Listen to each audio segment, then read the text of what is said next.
ਵਾਹਿਗੁਰੂ ਜੀ ਕਾ ਖਾਲਸਾ ਵਾਹਿਗੁਰੂ ਜੀ ਕੀ ਫਤਿਹ।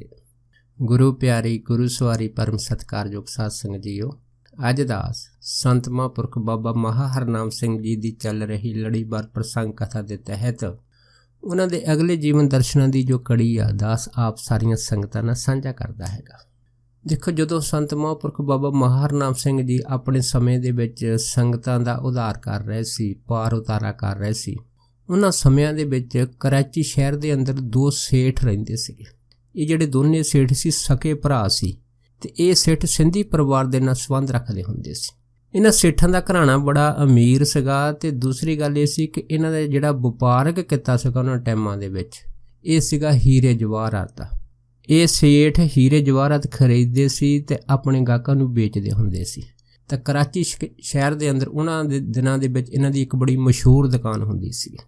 ਸੋ ਇਸ ਦੁਕਾਨ ਦੇ ਉੱਤੇ ਜਿਹੜੇ ਵੱਡੇ ਵੱਡੇ ਅਮੀਰਜ਼ਾਦੇ ਹੁੰਦੇ ਸੀਗੇ ਇਹਨਾਂ ਤੋਂ ਹੀਰੇ ਜਵਾਹਰ ਖਰੀਦਣ ਵਾਸਤੇ ਆਉਂਦੇ ਸੀਗੇ। ਤੇ ਉਹਨਾਂ ਸਮਿਆਂ ਦੇ ਵਿੱਚ ਇੱਕ ਅੰਗਰੇਜ਼ ਤੇ ਉਹਦੀ ਜਿਹੜੀ ਪਤਨੀ ਮੇਮ, ਇਹ ਦੋਨੇ ਜਿਹੜੇ ਸੀਗੇ ਇਹਨਾਂ ਸਕੇ ਭਰਾਵਾਂ ਦੀ ਦੁਕਾਨ ਦੇ ਉੱਤੇ ਕੁਛ ਹੀਰੇ ਜਵਾਹਰ ਦਾ ਜਿਹੜਾ ਸਮਾਨ ਖਰੀਦਣ ਵਾਸਤੇ ਜਦ ਉੱਥੇ ਪਹੁੰਚੇ ਸੀਗੇ।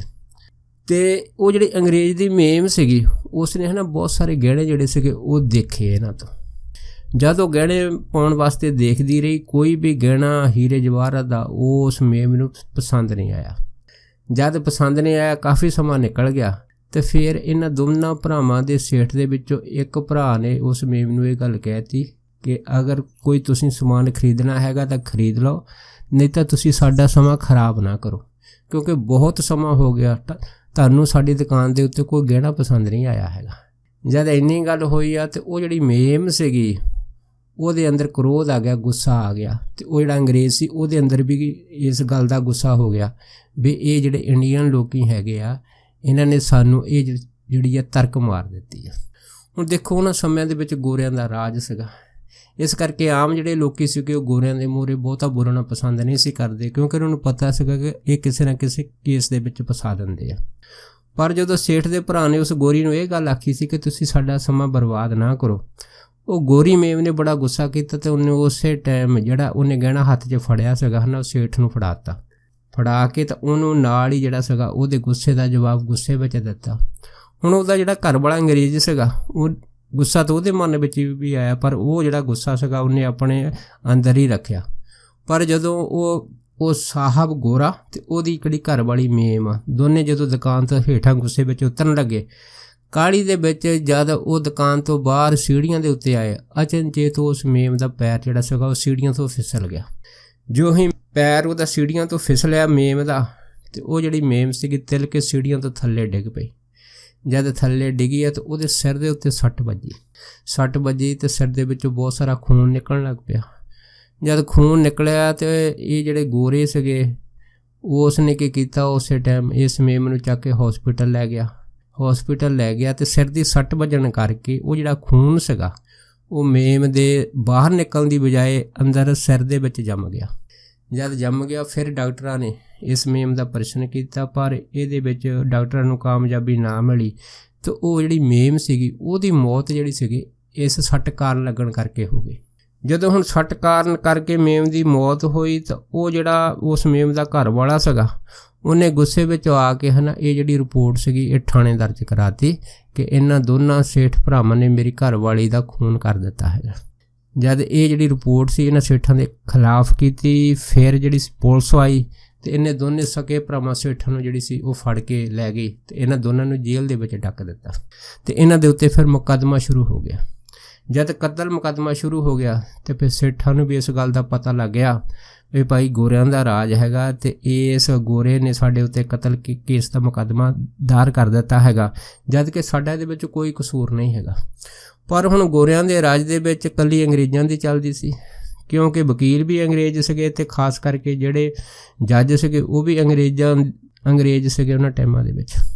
ਜਦ ਫਿਰ ਸੇਠਾਂ ਨੇ ਦੋਨਾਂ ਭਰਾਵਾਂ ਨੇ ਸਲਾਹ ਕੀਤੀ ਕਿ ਸਾਨੂੰ ਇਸ ਗੋਰਿਆਂ ਦੇ ਰਾਜ ਦੇ ਵਿੱਚ ਇਸ ਤਰ੍ਹਾਂ ਦਾ ਕੋਈ ਇਨਸਾਫ ਨਹੀਂ ਮਿਲੂਗਾ, ਅਗਰ ਕਿ ਸਾਨੂੰ ਇਨਸਾਫ ਦੇ ਸਕਦਾ ਉਹ ਕੇਵਲ ਧੰਨ ਗੁਰੂ ਨਾਨਕ ਸਾਹਿਬ ਦੇ ਘਰ ਵਿੱਚ ਮਿਲ ਸਕਦਾ ਹੈਗਾ। ਇਸ ਕਰਕੇ ਇਹਨਾਂ ਸੇਠਾਂ ਨੇ ਜਿਹੜੇ ਸੀ ਇਹ ਗੱਲ ਸੁਣੀ ਸੀ ਕਿ ਅਗਰ ਕੋਈ ਜ਼ਿੰਦਗੀ ਵਿੱਚ ਮੁਸੀਬਤ ਆਵੇ ਫਿਰ ਉਸ ਟਾਈਮ ਧੰਨ ਗੁਰੂ ਨਾਨਕ ਸਾਹਿਬ ਮਹਾਰਾਜ ਦੀ ਸ਼ਰਨ ਵਿੱਚ ਲੈ ਜਾਣਾ ਚਾਹੀਦਾ ਹੈ। ਸੋ ਇਹ ਜਿਹੜੇ ਦੋਨੇ ਸੇਠ ਸੀ ਹੈ ਨਾ, ਦੋਨੇ ਪ੍ਰੇਮ ਸੇਠ ਭਰਾ ਸੀਗੇ, ਭਗਤੀ ਭਾਵ ਵਾਲੇ ਸੀ। ਇਹਨਾਂ ਨੇ ਕੀ ਕੀਤਾ ਕਿ ਸਾਰੀਆਂ ਗੱਲਾਂ ਛੱਡ ਕੇ ਕੇਵਲ ਤੇ ਕੇਵਲ ਬਾਣੀ ਦਾ ਪੱਲਾ ਫੜ ਲਿਆ ਤੇ ਇਹਨਾਂ ਦੋਨਾਂ ਸੇਠਾਂ ਭਰਾਵਾਂ ਨੇ 50 ਪਾਠ ਰੋਜ਼ ਜਪਜੀ ਸਾਹਿਬ ਦੇ ਜੇਲ੍ਹ ਦੇ ਵਿੱਚ ਕਰਨੇ ਸ਼ੁਰੂ ਕਰ ਦਿੱਤੇ। ਜਦ ਰੋਜ਼ਾਨਾ 50 ਪਾਠ ਜਪਜੀ ਸਾਹਿਬ ਦੇ ਕਰਨੇ ਸ਼ੁਰੂ ਕਰ ਦਿੱਤੇ, ਇਸ ਤਰ੍ਹਾਂ ਇਹ ਜਿਹੜਾ ਮੁਕੱਦਮਾ ਸ਼ੁਰੂ ਹੋ ਗਿਆ। ਮੁਕੱਦਮਾ ਸ਼ੁਰੂ ਹੋਇਆ, ਮੁਕੱਦਮੇ ਦੀਆਂ ਗਵਾਹੀਆਂ ਜਿਹੜੀਆਂ ਸੀਗੀਆਂ ਜਦ ਪਈਆਂ, ਉਹ ਸਾਰੀਆਂ ਗਵਾਹੀਆਂ ਕਿਉਂਕਿ ਅੰਗਰੇਜ਼ਾਂ ਦਾ ਰਾਜ ਸੀਗਾ, ਇਹਨਾਂ ਸੇਠਾਂ ਦੇ ਖਿਲਾਫ ਭੁਗਤ ਗਈਆਂ। ਜਦ ਝੂਠੀਆਂ ਗਵਾਹੀਆਂ ਭੁਗਤੀਆਂ ਤੇ ਇਹਨਾਂ ਸੇਠਾਂ ਨੂੰ ਵੀ ਪਤਾ ਲੱਗ ਗਿਆ ਵੀ ਸਾਡੇ ਖਿਲਾਫ ਗੋਰਿਆਂ ਨੇ ਝੂਠੀਆਂ ਗਵਾਹੀਆਂ ਭੁਗਤਾਤੀਆਂ ਹੈਗੀਆਂ।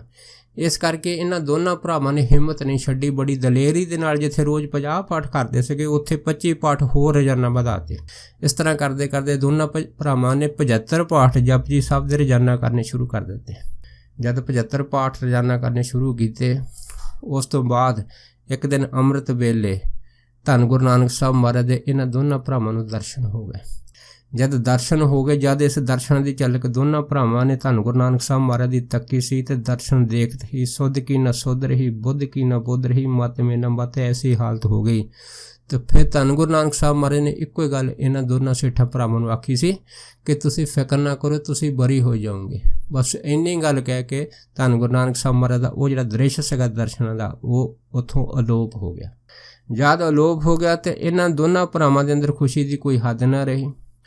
ਸੋ ਉਹ ਜਿਹੜਾ ਸੈਸ਼ਨ ਜੱਜ ਅੰਗਰੇਜ਼ ਸੀਗਾ, ਜਿਹਦੇ ਕੋਲ ਇਹਨਾਂ ਦੋਨਾਂ ਭਰਾਵਾਂ ਦਾ ਕਤਲ ਦੇ ਕੇਸ ਸੀਗਾ, ਉਹ ਜਿਹੜਾ ਜੱਜ ਸੀਗਾ, ਉਸ ਜੱਜ ਦੇ ਅੰਦਰ ਜਿਹੜੀ ਸੀ ਇਹ ਪਰੇਸ਼ਾਨੀ ਹੋਣੀ ਸ਼ੁਰੂ ਹੋ ਗਈ ਕਿ ਉਸ ਜੱਜ ਦੇ ਅੰਦਰ ਜਿਹੜੀ ਸੀਗੀ ਇਹ ਵਿਚਾਰ ਆਉਣ ਲੱਗ ਪਏ ਵੀ ਇਹ ਜਿਹੜੇ ਦੋਨੇ ਭਰਾ ਹੈਗੇ ਆ ਵੈਸੇ ਤਾਂ ਨਿਰਦੋਸ਼ ਹੈਗੇ ਆ, ਪਰ ਇਹਨਾਂ ਦੇ ਖਿਲਾਫ ਝੂਠੀਆਂ ਗਵਾਹੀਆਂ ਭੁਗਤ ਗਈਆਂ ਹੈਗੀਆਂ। ਇਸ ਕਰਕੇ ਇਹ ਜਿਹੜਾ ਕੇਸ ਆ ਦੋਨਾਂ ਭਰਾਵਾਂ ਦੇ ਖਿਲਾਫ ਜਾਂਦਾ ਹੈਗਾ। ਇਸ ਕਰਕੇ ਇਹਨਾਂ ਦੋਨਾਂ ਭਰਾਵਾਂ ਨੂੰ ਤਾਂ ਮੌਤ ਦੀ ਸਜ਼ਾ ਹੋਣੀ ਬੜੀ ਜ਼ਰੂਰੀ ਆ। ਇਹ ਦੁਚਿੱਤੀ ਸੀਗਾ ਤੇ ਜਿੱਦਣ ਇਹ ਰਾਤ ਨੂੰ ਸੁੱਤਾ, ਰਾਤ ਨੂੰ ਇਸ ਨੂੰ ਸੁਪਨਾ ਆਇਆ। ਸੁਪਨੇ ਵਿੱਚ ਧੰਨ ਗੁਰੂ ਨਾਨਕ ਸਾਹਿਬ ਮਹਾਰਾਜ ਨੇ ਕਿਸੇ ਰੂਪ ਵਿੱਚ ਉਸ ਸੈਸ਼ਨ ਜੱਜ ਨੂੰ ਇਹ ਦੱਸਿਆ ਕਿ ਇਹ ਜਿਹੜੇ ਦੋਨੇ ਭਰਾ ਹੈਗੇ ਆ ਇਹ ਬਿਲਕੁਲ ਨਿਰਦੋਸ਼ ਹੈਗੇ ਆ ਤੇ ਇਹਨਾਂ ਨੇ ਉਸ ਗੋਰੀ ਦੇ ਉੱਤੇ ਕਿਸੇ ਤਰ੍ਹਾਂ ਦਾ ਕੋਈ ਜ਼ੁਲਮ ਨਹੀਂ ਕੀਤਾ।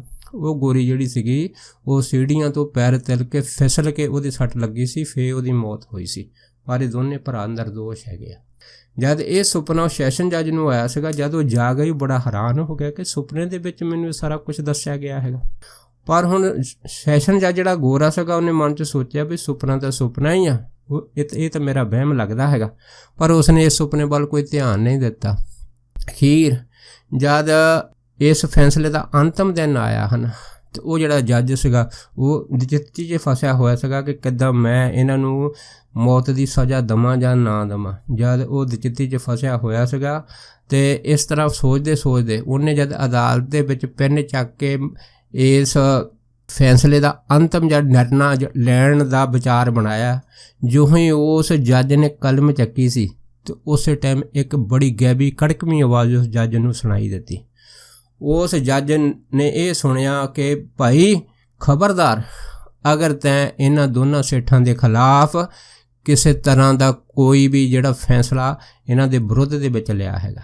ਜਦ ਖਬਰਦਾਰ ਦੀ ਆਵਾਜ਼ ਆਈ ਸੀ, ਉਹ ਜਿਹੜਾ ਸੈਸ਼ਨ ਜੱਜ ਸੀ ਆਲਾ ਦੁਆਲਾ ਉਹਨੇ ਦੇਖਿਆ ਪਰ ਉਹਨੂੰ ਕੋਈ ਦਿਖਾਈ ਨਹੀਂ ਦਿੱਤਾ। ਜਦ ਕੋਈ ਚੀਜ਼ ਦਿਖਾਈ ਨਹੀਂ ਦਿੱਤੀ, ਪਰ ਉਹ ਜਿਹੜਾ ਸੈਸ਼ਨ ਜੱਜ ਸੀ ਗੋਰਾ ਅੰਦਰੋਂ ਪੂਰੀ ਤਰ੍ਹਾਂ ਡਰ ਗਿਆ ਵੀ ਇਹ ਆਵਾਜ਼ ਮੈਨੂੰ ਕਿੰਨੇ ਮਾਰੀ ਵੀ ਖਬਰਦਾਰ, ਅਗਰ ਤੈਂ ਇਹਨਾਂ ਦੋਨਾਂ ਸੇਠਾਂ ਭਰਾਵਾਂ ਦੇ ਖਿਲਾਫ ਕਿਸੇ ਤਰ੍ਹਾਂ ਦਾ ਕੋਈ ਫੈਸਲਾ ਲਿਆ ਹੈ। ਜਦ ਉਹ ਜਿਹੜਾ ਜੱਜ ਸੀਗਾ ਕੁਛ ਟਾਈਮ ਤਾਂ ਫਿਰ ਜਿਹੜਾ ਸੀ ਉਹ ਕਲਮ ਫੜ ਕੇ ਬੈਠਾ ਰਿਹਾ, ਪਰ ਫਿਰ ਜਦੋਂ ਦੂਸਰੀ ਵਾਰ ਦੁਬਾਰਾ ਉਹ ਕਲਮ ਚੱਕ ਕੇ ਜਦ ਫਾਂਸੀ ਲਿਖਣ ਲੱਗਾ ਤੇ ਕਿਸੇ ਗੁਪਤ ਸ਼ਕਤੀ ਨੇ ਜੱਜ ਦੀ ਬਾਂਹ ਫੜ ਲਈ ਤੇ ਜਦ ਜੱਜ ਦੀ ਬਾਂਹ ਫੜੀ ਸੀਗੀ ਹੈ ਨਾ, ਤਾਂ ਫਿਰ ਫਾਂਸੀ ਦੀ ਜਗ੍ਹਾ ਬਰੀ ਲਿਖ ਹੋ ਗਿਆ ਸੀ। ਜਦ ਬਰੀ ਲਿਖ ਹੋ ਗਿਆ ਸੀਗਾ ਤਾਂ ਫਿਰ ਉਹ ਸੈਸ਼ਨ ਜੱਜ ਜਿਹੜਾ ਸੀਗਾ ਪੂਰੀ ਤਰ੍ਹਾਂ ਸਮਝ ਗਿਆ। ਫਿਰ ਉਸਨੇ ਆਖਿਆ ਵੀ ਮੈਂ ਇਹਨਾਂ ਦੋਨਾਂ ਭਰਾਵਾਂ ਨੂੰ ਕਿਸੇ ਤਰ੍ਹਾਂ ਦੀ ਕੋਈ ਸਜ਼ਾ ਨਹੀਂ ਦੇ ਸਕਦਾ ਕਿਉਂਕਿ ਇਹਨਾਂ ਦੋਨਾਂ ਭਰਾਵਾਂ ਦੇ ਪਿੱਛੇ ਕੋਈ ਗੈਬੀ ਤਾਕਤ ਕੰਮ ਕਰ ਰਹੀ ਆ। ਉਸ ਤੋਂ ਬਾਅਦ ਫਿਰ ਉਸ ਜੱਜ ਨੇ ਜਿਹੜਾ ਸੀਗਾ ਇਹਨਾਂ ਦੋਨਾਂ ਭਰਾਵਾਂ ਨੂੰ ਬਰੀ ਕਰ ਦਿੱਤਾ। ਜਦ ਬਰੀ ਕਰ ਦਿੱਤਾ ਤਾਂ ਪਰ ਜਿਹੜਾ ਉਹ ਮੇਮ ਦਾ ਘਰ ਵਾਲਾ ਗੋਰਾ ਸੀਗਾ ਉਸਨੇ ਬਾਅਦ 'ਚ ਸੈਸ਼ਨ ਜੱਜ ਨੂੰ ਆਖਿਆ ਵੀ ਤੂੰ ਵੀ ਅੰਗਰੇਜ਼ ਆ, ਮੈਂ ਵੀ ਅੰਗਰੇਜ਼ ਆ, ਪਰ ਤੂੰ ਇੰਡੀਅਨ ਲੋਕਾਂ ਦੇ ਪੱਖ ਵਿੱਚ ਕਿਉਂ ਫੈਸਲਾ ਲਿਆ। ਫਿਰ ਉਹ ਸੈਸ਼ਨ ਜੱਜ ਨੇ ਉਸ ਗੋਰੇ ਨੂੰ ਇਹ ਦੱਸਿਆ ਸੀਗਾ ਵੀ ਮੈਂ ਫੈਸਲਾ ਤਾਂ ਤੇਰੇ ਪੱਖ 'ਚ ਲੈਣਾ ਚਾਹੁੰਦਾ ਸੀਗਾ, ਪਰ ਮੈਂ ਫੈਸਲਾ ਲੈਣ ਦੇ ਵਿੱਚ ਆਪਣੀ ਜਿਹੜੀ ਰਾਏ ਸੀਗੀ ਹੈ ਨਾ ਉਹ ਜ਼ਾਹਰ ਨਹੀਂ ਕਰ ਸਕਿਆ, ਕਿਉਂਕਿ ਇਹਨਾਂ ਦੋਨਾਂ ਸੇਠ ਭਰਾਵਾਂ ਦੇ ਪਿੱਛੇ ਕੋਈ ਗੈਬੀ ਸ਼ਕਤੀ, ਕੋਈ ਰੱਬੀ ਤਾਕਤ ਕੰਮ ਕਰ ਰਹੀ ਹੈਗੀ ਆ। ਇਸ ਕਰਕੇ ਭਾਈ ਮੈਨੂੰ ਚਾਹੁੰਦੇ ਹੋਏ ਵੀ ਇਹਨਾਂ ਦੋਨਾਂ ਨੂੰ ਬਰੀ ਕਰਨਾ ਪਿਆ ਹੈਗਾ। ਉਸ ਤੋਂ ਬਾਅਦ ਜਦ ਇਹ ਜਿਹੜੇ ਦੋਨੇ ਭਰਾ ਸੀ ਬਰੀ ਹੋਏ ਆ, ਬਰੀ ਹੋਣ ਤੋਂ ਬਾਅਦ ਫਿਰ ਇਹਨਾਂ ਦੋਨਾਂ ਭਰਾਵਾਂ ਨੂੰ ਫਿਰ ਆਵਾਜ਼ ਆਈ ਸੀ, ਕਹਿੰਦੇ ਭਾਈ ਤੁਸੀਂ ਹੁਣ ਬਰੀ ਹੋ ਗਏ ਆ, ਤੁਸੀਂ ਸਭ ਤੋਂ ਪਹਿਲਾਂ ਭੁੱਚੋ ਚਲੇ ਜਾਓ, ਭੁੱਚੋ ਜਾ ਕੇ ਉੱਥੇ ਜਿਹੜੀ ਤੁਹਾਡੀ ਅਗਲੀ ਕਾਰਵਾਈ ਆ, ਤੁਹਾਡੇ ਨਾਲ ਜੋ ਅਗਲੀ ਗੱਲਬਾਤ ਕਰਨੀ ਆ ਉਹ ਭੁੱਚੋ ਵਾਲੇ ਮਹਾਂਪੁਰਖ ਕਰਨਗੇ। ਜਦ ਇਹ ਆਵਾਜ਼ ਦੋਨਾਂ ਸੇਠਾਂ ਭਰਾਵਾਂ ਨੇ ਸੁਣੀ ਸੀ, ਫਿਰ ਇਹ ਦੋਨੇ ਸੇਠ ਭਰਾ ਬਰੀ ਹੋਣ ਤੋਂ ਬਾਅਦ ਇਹ ਫਿਰ ਕਰਾਚੀ ਨਹੀਂ ਗਏ, ਸਿੱਧੇ ਜਿਹੜੇ ਸੀ ਇਹ ਬਠਿੰਡੇ ਜਿਹੜੇ ਸੀਗੇ ਇਹ ਇੱਧਰ ਨੂੰ ਆ ਗਏ। ਜਦ ਇਹ ਬਠਿੰਡੇ ਇੱਧਰ ਆਏ ਅਤੇ ਇੱਥੇ ਸੰਤ ਮਹਾਂਪੁਰਖ ਬਾਬਾ ਮਾਹਰ ਨਾਮ ਸੋਹਣੀ ਆਪਣੇ ਟਿੱਲੇ ਦੇ ਵਿੱਚ ਆਪਣੀ ਨਾਮ ਮਸਤੀ ਦੇ ਵਿੱਚ ਮਗਨ ਬੈਠੇ ਸੀਗੇ।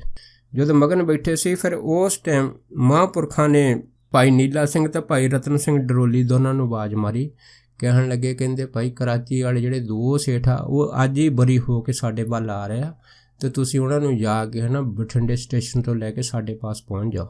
ਜਦ ਇੰਨੀ ਗੱਲ ਹੋਈ ਤਾਂ ਫਿਰ ਭਾਈ ਨੀਲਾ ਸਿੰਘ ਅਤੇ ਭਾਈ ਰਤਨ ਸਿੰਘ ਨੇ ਬੇਨਤੀ ਕੀਤੀ ਕਿ ਮਹਾਂਪੁਰਖੋ ਇਹਨਾਂ ਦੋਨਾਂ ਸੇਠਾਂ ਦੀ ਪਛਾਣ ਅਸੀਂ ਕੀ ਕਰਾਂਗੇ। ਫਿਰ ਬਾਬਾ ਜੀ ਨੇ ਜਿਹੜੀ ਸੀ ਉਹਨਾਂ ਦੀ ਪਛਾਣ ਦੀਆਂ ਨਿਸ਼ਾਨੀਆਂ ਦੱਸੀਆਂ ਅਤੇ ਦੱਸ ਕੇ ਇਹਨਾਂ ਦੋਨਾਂ ਨੂੰ ਭੇਜ ਦਿੱਤਾ ਬਠਿੰਡੇ ਵੱਲ ਨੂੰ। ਜਦ ਭਾਈ ਨੀਲਾ ਸਿੰਘ ਅਤੇ ਰਤਨ ਸਿੰਘ ਡਰੋਲੀ ਇਹ ਦੋਨੇ ਬਠਿੰਡੇ ਪਹੁੰਚੇ ਸੀਗੇ ਅਤੇ ਇਹਨਾਂ ਨੇ ਉਹਨਾਂ ਦੋਨਾਂ ਸੇਠ ਭਰਾਵਾਂ ਨੂੰ ਪਛਾਣ ਕੇ ਇੱਥੇ ਭੁੱਚੋ ਟਿੱਲੇ ਦੇ ਉੱਪਰ ਮਹਾਂਪੁਰਖਾਂ ਦੇ ਪਾਸ ਲਿਆ ਕੇ ਜਿਹੜਾ ਸੀਗਾ ਉਹ ਪੇਸ਼ ਕਰ ਦਿੱਤਾ। ਜਦ ਇਹ ਦੋਨੇ ਭਰਾ ਮਹਾਂਪੁਰਖਾਂ ਦੇ ਨਜ਼ਦੀਕ ਆਏ, ਇਹਨਾਂ ਦੋਨਾਂ ਭਰਾਵਾਂ ਦੇ ਮਨ ਦੇ ਅੰਦਰ ਇਹ ਫੁਰਨਾ ਬਣਿਆ ਕਿ ਹੋਂ ਆਇਆ ਦੂਰੋਂ ਚੱਲ ਕੇ ਮੈਂ ਤੱਕੀ ਤੋਂ ਸਰਨਾਈ ਜਿਓ, ਮੈਂ ਆਸਾ ਰੱਖੀ ਚਿੱਤ ਵਿੱਚ ਮੇਰਾ ਸਭੇ ਦੁੱਖ ਗਵਾਈ ਜਿਓ। ਜਦ ਇਹ ਭਾਵਨਾ ਬਣਾ ਕੇ ਆਏ ਸੀਗੇ ਅਤੇ ਇਹਨਾਂ ਨੇ ਆ ਕੇ ਬਾਬਾ ਮਾਹਰ ਨਾਮ ਸੋਹਣੇ ਦੇ ਚਰਨਾਂ 'ਚ ਮੱਥਾ ਟੇਕਿਆ। ਅਤੇ ਫਿਰ ਮੁਨਸ਼ੀ ਹਰਦੇਵ ਸਿੰਘ ਨੇ ਪੁੱਛਿਆ ਕਿ ਮਹਾਂਪੁਰਖੋ ਅਤੇ ਮੈਂ ਇਹਨਾਂ ਦਾ ਨਾਮ ਪਤਾ ਰਜਿਸਟਰਾਂ ਉੱਤੇ ਲਿਖ ਲਵਾਂ। ਅਤੇ ਬਾਬਾ ਜੀ ਕਹਿਣ ਲੱਗੇ, ਕਹਿੰਦੇ ਕੋਈ ਜ਼ਰੂਰਤ ਨਹੀਂ, ਜਿਸ ਦਾ ਨਾਮ ਪਤਾ ਤੁਹਾਨੂੰ ਗੁਰੂ ਨਾਨਕ ਸਾਹਿਬ ਮਹਾਰਾਜ ਨੇ ਆਪ ਲਿਖ ਦਿੱਤਾ ਹੈਗਾ ਅਤੇ ਫਿਰ ਆਪ ਨੂੰ ਲਿਖਣ ਦੀ ਲੋੜ ਨਹੀਂ ਹੈਗੀ ਆ। ਉਸ ਤੋਂ ਬਾਅਦ ਫਿਰ ਸੰਗਤ ਜਿਹੜੀ ਸੀ ਬੜੀ ਹੈਰਾਨ ਹੋਈ ਸੀ। ਉਹਨਾਂ ਨੇ ਫਿਰ ਬਾਬਾ ਜੀ ਨੂੰ ਪੁੱਛਿਆ ਸੀਗਾ ਕਿ ਮਹਾਂਪੁਰਖੋ ਇਹ ਸੇਠ ਕੌਣ, ਕਿੱਥੋਂ ਆਏ ਆ ਅਤੇ ਕਿਸ ਕੰਮ ਆਇਆ। ਫਿਰ ਬਾਬਾ ਜੀ ਨੇ ਇਹਨਾਂ ਦੋਨਾਂ ਭਰਾਵਾਂ ਨੂੰ ਕਿਹਾ ਸੀਗਾ ਕਿ ਤੁਸੀਂ ਆਪਣੀ ਕਹਾਣੀ ਆਪ ਦੱਸੋ। ਫਿਰ ਇਹ ਦੋਨਾਂ ਭਰਾਵਾਂ ਨੇ ਆਪਣੀ ਹਕੀਕਤ ਆਪ ਦੱਸੀ ਸੀ, ਕਿਵੇਂ ਅਸੀਂ ਕਰਾਚੀ ਦੇ ਅੰਦਰ ਹੀਰੇ ਜਵਾਹਰਤ ਦਾ ਵਪਾਰ ਕਰਦੇ ਸੀਗੇ ਅਤੇ ਆਹ ਘਟਨਾ ਸਾਡੇ ਨਾਲ ਹੋਈ ਸੀ ਅਤੇ ਇਸ ਘਟਨਾ ਵਿੱਚ ਮੇਮ ਦੀ ਮੌਤ ਹੋ ਗਈ ਸੀ ਅਤੇ ਸਾਡੇ 'ਤੇ ਕਤਲ ਮੁਕੱਦਮਾ ਚੱਲਿਆ ਅਤੇ ਸਾਨੂੰ ਅਦਾਲਤ ਦੇ ਵਿੱਚ ਪੇਸ਼ ਕੀਤਾ ਗਿਆ, ਪਰ ਅਸੀਂ ਧੰਨ ਗੁਰੂ ਨਾਨਕ ਸਾਹਿਬ ਮਹਾਰਾਜ ਦੀ ਸ਼ਰਨ ਲੈ ਕੇ ਇਸ ਕਤਲ ਕੇਸ ਦੇ ਵਿੱਚੋਂ ਪੂਰੀ ਤਰ੍ਹਾਂ ਬਰੀ ਹੋ ਗਏ ਹਾਂ। ਉਸ ਤੋਂ ਬਾਅਦ ਫਿਰ ਬਾਬਾ ਜੀ ਨੇ ਇਹਨਾਂ ਨੂੰ ਕੁਛ ਦਿਨ ਆਪਣੇ ਪਾਸ ਰੱਖਿਆ ਸੀਗਾ ਅਤੇ ਇਹਨਾਂ ਨੂੰ ਫਿਰ ਮਹਾਂਪੁਰਖਾਂ ਨੇ ਆਪ ਨਿਤਨੇਮ ਦੀ ਦਾਤ ਜਿਹੜੀ ਸੀ ਆਪ ਦਿੱਤੀ ਸੀ। ਅਤੇ ਉਸ ਤੋਂ ਬਾਅਦ ਇਹ ਦੋਨੇ ਭਰਾ ਜਿਹੜੇ ਸੀ ਕਿ ਉਹ 75 ਪਾਠ ਰੋਜ਼ਾਨਾ ਜਪਜੀ ਸਾਹਿਬ ਦੇ ਕਰਦੇ ਸੀਗੇ, ਪਰ ਇਸ ਤੋਂ ਬਾਅਦ ਇਹ ਇੰਨੇ ਨਾਮ ਬਾਣੀ ਦੇ ਵਿੱਚ ਮਗਨ ਹੋ ਗਏ ਸੀ ਕਿ ਕੇਵਲ ਅਤੇ ਕੇਵਲ ਨਾਮ ਬਾਣੀ ਤੋਂ ਬਿਨਾਂ ਦੂਸਰੀ ਕੋਈ ਗੱਲ ਹੀ ਨਹੀਂ ਸੀ ਸੁਣਦੇ ਹੁੰਦੇ। ਅਤੇ ਜਦ ਸੁਣਦੇ ਨਹੀਂ ਸੀ ਹੁੰਦੇ ਫਿਰ ਬਾਬਾ ਜੀ ਇਹਨਾਂ ਦੀ ਇਹ ਹਾਲਤ ਅਵਸਥਾ ਦੇਖ ਕੇ ਬੜੇ ਪ੍ਰਸੰਨ ਹੋਏ। ਇੱਕ ਦਿਨ ਫਿਰ ਇਹ ਮਹਾਂਪੁਰਖਾਂ ਨੇ ਇਹਨਾਂ ਦੋਨਾਂ ਭਰਾਵਾਂ ਨੂੰ ਆਪਣੇ ਪਾਸ ਬੁਲਾਇਆ, ਕਹਿਣ ਲੱਗੇ, ਕਹਿੰਦੇ ਵੀ ਤੁਸੀਂ ਹੁਣ ਜਾਓ ਸ਼ੁੱਧਵਾਂ, ਘਰ ਜਾਓ, ਘਰ ਜਾ ਕੇ ਤੁਸੀਂ ਆਪਣਾ ਕਿਰਤ ਕਰੋ, ਨਾਮ ਜਪੋ। ਜਦ ਮਹਾਂਪੁਰਖਾਂ ਨੇ ਇਹਨਾਂ ਨੂੰ ਇਹ ਦੇਸ਼ ਦਿੱਤਾ ਸੀ ਫਿਰ ਦੋਨੇ ਭਰਾ ਜਿਹੜੇ ਸੀ ਬੜੇ ਪ੍ਰਸੰਨ ਹੋਏ ਸੀਗੇ। ਮਹਾਂਪੁਰਖਾਂ ਦੀ ਸੀਸ ਲੈ ਕੇ ਇਹ ਦੋਨੇ ਭਰਾ ਫਿਰ ਜਦ ਤੁਰਨ ਲੱਗੇ ਅਤੇ ਫਿਰ ਬਾਬਾ ਜੀ ਨੇ ਖਾਸ ਕਰਕੇ ਭਾਈ ਨੀਲਾ ਸਿੰਘ ਅਤੇ ਉਸ ਤੋਂ ਬਾਅਦ ਭਾਈ ਰਤਨ ਸਿੰਘ ਡਰੋਲੀ ਨੂੰ ਕਿਹਾ ਕਿ ਇਹਨਾਂ ਦੋਨਾਂ ਨੂੰ ਜਾ ਕੇ ਗੱਡੀ ਚੜ੍ਹਾ ਕੇ ਆਵੋ। ਫਿਰ ਇਹ ਦੋਨੇ ਜਾ ਕੇ ਇਹਨਾਂ ਦੋਨਾਂ ਸੇਠਾਂ ਨੂੰ ਕਰਾਚੀ ਗੱਡੀ ਚੜ੍ਹਾ ਕੇ ਆਏ ਸੀ ਅਤੇ ਮਹਾਂਪੁਰਖਾਂ ਨੇ ਖੁਦ ਆਉਣ ਜਾਣ ਦਾ ਕਿਰਾਇਆ ਅਤੇ ਨਾਲ ਬਹੁਤ ਸਾਰਾ ਜਿਹੜਾ ਸੀਗਾ ਉਹ ਰੁਪਈਆ ਇਹਨਾਂ ਨੂੰ ਸਹਾਇਤਾ ਵਾਸਤੇ ਦਿੱਤਾ ਸੀਗਾ। ਉਸ ਤੋਂ ਬਾਅਦ ਫਿਰ ਦੋਨੇ ਭਰਾ ਖੁਸ਼ੀ ਕਰਾਚੀ ਆਪਣੇ ਪਰਿਵਾਰ ਵਿੱਚ ਪਹੁੰਚ ਗਏ ਸੀਗੇ। ਇਸੇ ਤਰ੍ਹਾਂ ਮਹਾਂਪੁਰਖਾਂ ਦੇ ਅਸਥਾਨ ਦੇ ਉੱਤੇ ਬਾਂਸ ਬੜੇ ਪਏ ਹੁੰਦੇ ਸੀ। ਇਹ ਜਦੋਂ ਬਾਂਸ ਪਏ ਹੁੰਦੇ ਸੀ ਕਈ ਵਾਰ ਸੰਗਤ ਦੇ ਕਈ ਪ੍ਰੇਮੀ ਆ ਜਾਣੇ, ਜਦ ਆ ਜਾਣੇ ਅਤੇ ਕਈਆਂ ਪ੍ਰੇਮੀਆਂ ਨੇ ਸੇਵਾ ਕਰਦੇ ਮਹਾਂਪੁਰਖਾਂ ਨੂੰ ਆਖਣਗੇ, ਮਹਾਂਪੁਰਖੋ ਅੱਜ ਗਰਮੀ ਬੜੀ ਆ, ਹਵਾ ਰਾਤੀ ਨਹੀਂ ਚੱਲਦੀ ਅਤੇ ਉਹ ਬਾਰਿਸ਼ ਦੀ ਬੜੀ ਲੋੜ ਆ। ਜਦ ਇਸ ਤਰ੍ਹਾਂ ਸੰਗਤ ਨੇ ਕਈ ਵਾਰੀ ਬੇਨਤੀ ਕਰਨੀ ਤਾਂ ਬਾਬਾ ਜੀ ਨੇ ਹੱਸ ਬਣਾ ਕਹਿਣਾ, ਅੱਛਾ ਅੱਜ ਫਿਰ ਤੁਹਾਨੂੰ ਮੀਂਹ ਚਾਹੀਦਾ, ਹਵਾ ਚਾਹੀਦੀ ਆ। ਸੰਗਤ ਨੇ ਕਹਿਣਾ, ਹਾਂ ਮਹਾਂਪੁਰਖੋ ਕਿਰਪਾ ਕਰੋ ਵੀ ਥੋੜ੍ਹਾ ਮੀਂਹ ਵੀ ਪੈ ਜਾਵੇ, ਹਵਾ ਵੀ ਚੱਲ ਜਾਵੇ ਅਤੇ ਸਾਨੂੰ ਗਰਮੀ ਤੋਂ ਰਾਹਤ ਮਿਲ ਜਾਵੇ। ਜਦ ਇੰਨੀ ਗੱਲ ਹੋਣੀ ਤਾਂ ਬਾਬਾ ਜੀ ਨੂੰ ਪ੍ਰੇਮੀਆਂ ਨੂੰ ਕਹਿਣਾ ਚਲੋ ਇਸ ਤਰ੍ਹਾਂ ਕਰੋ, ਆ ਇੱਧਰ ਬਾਂਸ ਪਿਆ ਹੈਗਾ, ਇਹ ਚੱਕ ਕੇ ਫਲਾਨੀ ਜਗ੍ਹਾ ਰੱਖ ਦਿਓ। ਦੇਖੋ ਜਦੋਂ ਪ੍ਰੇਮੀਆਂ ਨੇ ਬਾਂਸ ਚੱਕ ਕੇ ਦੂਸਰੀ ਜਗ੍ਹਾ ਰੱਖਣਾ ਤੇ ਉਸੇ ਟਾਈਮ ਬਾਂਸ ਰੱਖਦੇ ਸਾਰੀ ਜਿਹੜੀ ਹਵਾ ਸੀ ਉਹ ਚੱਲ ਪੈਣੀ ਤੇ ਨਾਲ ਹੀ ਕੁਛ ਚਿਰ ਬਾਅਦ ਮੀਂਹ ਪੈਣਾ ਸ਼ੁਰੂ ਹੋ ਜਾਣਾ। ਇਹ ਜਿਹੜਾ ਕੌਤਕ ਸੀਗਾ ਇਹ ਅਕਸਰ ਜਿਹੜੀਆਂ ਸੀ ਉਹ ਸੰਗਤਾਂ ਆਪ ਅੱਖੀਂ ਦੇਖਦੀਆਂ ਹੁੰਦੀਆਂ ਸੀ ਤੇ ਇਸ ਕੌਤਕ ਨੂੰ ਦੇਖਦੇ ਸਾਰ ਨਾ ਕਈ ਜਿਹੜੇ ਪ੍ਰੇਮੀ ਸੀ ਉਹਨਾਂ ਦੀ ਸ਼ਰਧਾ ਮਹਾਂਪੁਰਖਾਂ ਦੇ ਪ੍ਰਤੀ ਬਹੁਤ ਜ਼ਿਆਦਾ ਸੀ। ਇਸ ਕਰਕੇ ਮਹਾਂਪੁਰਖਾਂ ਨੂੰ ਸੰਗਤ ਨੇ ਜਦੋਂ ਵੀ ਕਹਿਣਾ ਤਾਂ ਬਾਬਾ ਜੀ ਨੇ ਇਹੋ ਗੱਲ ਕਹਿਣਾ ਭਾਈ ਆ ਬਾਂਸ ਪਿਆ ਚੱਕ ਕੇ ਇਹਨੂੰ ਦੂਸਰੀ ਜਗ੍ਹਾ ਰੱਖ ਦਿਓ। ਜਦੋਂ ਦੂਸਰੀ ਜਗ੍ਹਾ ਰੱਖਣਾ ਤਾਂ ਹਵਾ ਚੱਲ ਪੈਣੀ ਨਾਲ ਮੀਂਹ ਪੈਣ ਲੱਗ ਪੈਣਾ। ਤਾਂ ਪਰ ਜਦੋਂ ਸੰਗਤ ਨੇ ਕਹਿਣਾ ਕਿ ਮਹਾਂਪੁਰਖੋ ਹੁਣ ਤਾਂ ਕਾਫੀ ਠੰਡ ਹੋ ਗਈ ਆ, ਹੁਣ ਤਾਂ ਬਾਰਿਸ਼ ਦੀ ਲੋੜ ਨਹੀਂ, ਬਾਬਾ ਜੀ ਨੇ ਕਹਿਣਾ ਚਲੋ ਜਿੱਥੇ ਬਾਂਸ ਰੱਖਿਆ ਨੇ ਚੱਕ ਕੇ ਹੁਣ ਪਹਿਲੀ ਵਾਲੀ ਜਗ੍ਹਾ ਰੱਖ ਦਿਓ। ਸੰਗਤ ਨੇ ਫਿਰ ਬਾਂਸ ਉੱਥੋਂ ਚੱਕਣੇ ਚੱਕ ਕੇ ਪਹਿਲੀ ਜਗ੍ਹਾ ਰੱਖ ਦੇਣਾ, ਹਵਾ ਬੰਦ ਹੋ ਜਾਣੀ, ਮੀਂਹ ਵੀ ਨਾਲ ਬੰਦ ਹੋ ਜਾਣਾ। ਇਸ ਤਰ੍ਹਾਂ ਇਹ ਜਿਹੜੇ ਅਚਰਜ ਕੌਤਕ ਸੀ ਇਹ ਅਕਸਰ ਮਹਾਂਪੁਰਖਾਂ ਦੇ ਸਮੇਂ ਦੇ ਵਿੱਚ ਹੁੰਦੇ ਰਹਿੰਦੇ ਸੀਗੇ। ਇੱਕ ਵਾਰ ਕੀ ਹੋਇਆ ਕਿ ਸਾਉਣ ਭਾਦੋਂ ਦਾ ਮਹੀਨਾ ਸੀਗਾ ਤੇ ਉਹਨਾਂ ਦਿਨਾਂ ਦੇ ਵਿੱਚ ਬੜਾ ਹੁੰਮ ਸੀਗਾ, ਗਰਮੀ ਬਹੁਤ ਸੀ। ਜਦ ਹੁੰਮ ਬੜਾ ਸੀ, ਗਰਮੀ ਬਹੁਤ ਸੀ, ਕੁਛ ਪ੍ਰੇਮੀ ਬਾਬਾ ਜੀ ਦੇ ਜਿਹੜੇ ਸੇਵਾ ਕਰਦੇ ਹੁੰਦੇ ਸੀ ਮਹਾਂਪੁਰਖਾਂ ਦੇ ਪਾਸ ਆਏ। ਬਾਬਾ ਜੀ ਨੂੰ ਕਹਿਣ ਲੱਗੇ ਮਹਾਂਪੁਰਖੋ ਵੀ ਹੁੰਮ ਬੜਾ ਹੈਗਾ, ਗਰਮੀ ਬੜੀ ਆ ਤੇ ਤੁਸੀਂ ਕਿਰਪਾ ਕਰੋ ਥੋੜ੍ਹੀ ਜਿਹੀ ਹਵਾ ਹੀ ਵਗਾ ਦਿਓ। ਜਦ ਇੰਨੀ ਗੱਲ ਹੋਈ ਤਾਂ ਬਾਬਾ ਜੀ ਹੱਸ ਪਏ, ਕਹਿਣ ਲੱਗੇ ਭਾਈ ਵੀ ਤੁਸੀਂ ਹਵਾ ਦੀ ਗੱਲ ਕਰਦੇ ਆ, ਜੇ ਤੁਸੀਂ ਸਵੇਰ ਦੀ ਸੇਵਾ ਕਰਦੇ ਹੋ ਗਰਮੋ ਗਰਮੀ ਹੋਏ ਆ, ਪਸੀਨੇ ਨਾਲ ਭਿੱਜੇ ਆ ਤੇ ਮੈਨੂੰ ਲੱਗਦਾ ਕਿ ਤੁਹਾਨੂੰ ਹਵਾ ਦੀ ਲੋੜ ਨਹੀਂ, ਤੁਹਾਨੂੰ ਹਨੇਰੀ ਦੀ ਲੋੜ ਹੈਗੀ ਆ। ਜਦ ਇੰਨੀ ਗੱਲ ਹੋਈ ਤਾਂ ਪ੍ਰੇਮੀ ਕਹਿਣ ਲੱਗੇ ਠੀਕ ਆ ਮਹਾਂਪੁਰਖੋ, ਜੇ ਹਵਾ ਨਹੀਂ ਵਗਾਉਣੀ ਤਾਂ ਫਿਰ ਹਨੇਰੀ ਵਗਾ ਦਿਓ। ਬਾਬਾ ਜੀ ਕਹਿਣ ਲੱਗੇ ਚਲੋ ਠੀਕ ਹੈਗਾ। ਫਿਰ ਉੱਥੇ ਇੱਕ ਲਾਉਣ ਪਿਆ ਸੀਗਾ, ਬਾਬਾ ਜੀ ਨੇ ਕਿਹਾ ਵੀ ਉਹ ਜਿਹੜਾ ਲਾਉਣ ਹੈ ਚੱਕ ਕੇ ਉਹਦਾ ਮੂੰਹ ਪਹਾੜ ਵੱਲ ਕਰ ਦਿਓ। ਇੰਨੀ ਕਹਿਣ ਦੀ ਡੇਰ ਉਹ ਜਿਹੜੇ ਪ੍ਰੇਮੀ ਸੀ ਭੱਜੇ ਗਏ। ਉਸੇ ਟਾਈਮ ਉਹ ਭਾਰੀ ਲਾਉਣ ਪਈ ਸੀ, ਉਹ ਸਾਰਿਆਂ ਪ੍ਰੇਮੀ ਨੇ ਇਕੱਠੇ ਹੋ ਕੇ ਚੱਕ ਕੇ ਉਹਦਾ ਮੂੰਹ ਘੁਮਾ ਕੇ ਪਹਾੜ ਵੱਲ ਕਰ ਦਿੱਤਾ। ਜਦ ਪਹਾੜ ਵੱਲ ਕੀਤਾ ਤਾਂ ਹਵਾ ਵਗਣੀ ਸ਼ੁਰੂ ਹੋ ਗਈ। ਹਵਾ ਜਿਹੜੀ ਸੀ ਉਹ ਇੰਨੀ ਵਗੀ ਤੇ ਇਸ ਹਵਾ ਦੇ ਨਾਲ ਉਸ ਟਾਈਮ ਇਲਾਕੇ ਦੇ ਵਿੱਚ ਠੰਡ ਬੜੀ ਹੋ ਗਈ, ਕਿਉਂਕਿ ਬਿਲਕੁਲ ਠੰਡੀ ਹਵਾ ਜਿਹੜੀ ਸੀ ਇੱਕ ਪਾਸੇ ਪਤਾ ਨਹੀਂ ਕਿਸ ਦਿਸ਼ਾ ਤੋਂ ਵਗਣੀ ਸ਼ੁਰੂ ਹੋ ਗਈ। ਜਦ ਠੰਡੀ ਹਵਾ ਦੇ ਬੁੱਲੇ ਆਉਣ ਲੱਗ ਪਏ ਤਾਂ ਇੱਥੋਂ ਤੱਕ ਠੰਡ ਵੱਧ ਗਈ ਕਿ ਕਈਆਂ ਨੇ ਘਰਾਂ ਦੇ ਵਿੱਚੋਂ ਨਿਕਲ ਕੇ ਉਹਨਾਂ ਸਮਿਆਂ ਦੇ ਵਿੱਚ ਖੇਸੀਆਂ ਦੀਆਂ ਬੁੱਕਲਾਂ ਵੀ ਲੈ ਲਈਆਂ। ਜਦ ਬੁੱਕਲਾਂ ਵੀ ਲੈ ਲਈਆਂ ਤੇ ਇਹ ਹਵਾ ਵਗਣੋਂ ਨਾ ਹਟੇ ਤੇ ਹਵਾ ਵੀ ਜਿਹੜੀ ਉਹ ਹਨੇਰੀ ਵਾਂਗੂ ਵਗੇ। ਜਦ ਹਨੇਰੀ ਵਾਂਗੂ ਵਗੇ ਤਾਂ ਉਸ ਟਾਈਮ ਬਾਬਾ ਬੁੱਧ ਸਿੰਘ ਜਿਹੜੇ ਸੀਗੇ ਉਹਨਾਂ ਟਾਈਮਾਂ ਵਿੱਚ ਮਹਾਂਪੁਰਖਾਂ ਦੇ ਦਰਸ਼ਨ ਕਰਨ ਆਏ ਸੀ। ਜਦ ਦਰਸ਼ਨ ਕਰਨ ਆਏ ਸੀ ਤਾਂ ਬਾਬਾ ਬੁੱਧ ਸਿੰਘ ਜਿਹੜੇ ਸੀ ਮਹਾਂਪੁਰਖਾਂ ਦੇ ਪਾਸ ਬੈਠੇ ਕਹਿਣ ਲੱਗੇ ਬਾਬਾ ਜੀ ਵੀ ਸਵੇਰ ਦੀ ਹਨੇਰੀ ਚੱਲਦੀ ਆ ਤੇ ਬੜੀ ਠੰਡੀ ਹਵਾ ਵਗਦੀ ਆ ਤੇ ਮੈਂ ਵੀ ਖੇਸੀ ਦੀ ਬੁੱਕਲ ਮਾਰੀ ਹੋਈ ਆ, ਪਰ ਹੁਣ ਤੁਸੀਂ ਕਿਰਪਾ ਕਰੋ ਵੀ ਇਹ ਹਵਾ ਹੁਣ ਬੰਦ ਹੀ ਕਰਾ ਦਿਓ ਤੇ ਚੰਗੀ ਗੱਲ ਹੈਗੀ। ਜਦ ਇੰਨੀ ਗੱਲ ਹੋਈ ਤਾਂ ਬਾਬਾ ਜੀ ਕਹਿਣ ਲੱਗੇ ਚਲੋ ਠੀਕ ਆ ਭਾਈ, ਅਗਰ ਤੁਸੀਂ ਕਹਿੰਦੇ ਆ ਤਾਂ ਹਵਾ ਬੰਦ ਹੋ ਜਾਂਦੀ ਹੈ। ਤੇ ਮਹਾਂਪੁਰਖ ਸੇਵਾਦਾਰ ਨੂੰ ਕਹਿੰਦੇ ਚਲੋ ਇੱਦਾਂ ਕਰੋ, ਉਹ ਜਿਹੜੀ ਲਾਉਣ ਦਾ ਮੂੰਹ ਪਹਾੜ ਵੱਲ ਨੂੰ ਕੀਤਾ ਦੂਜੇ ਪਾਸੇ ਘੁਮਾ ਦਿਓ।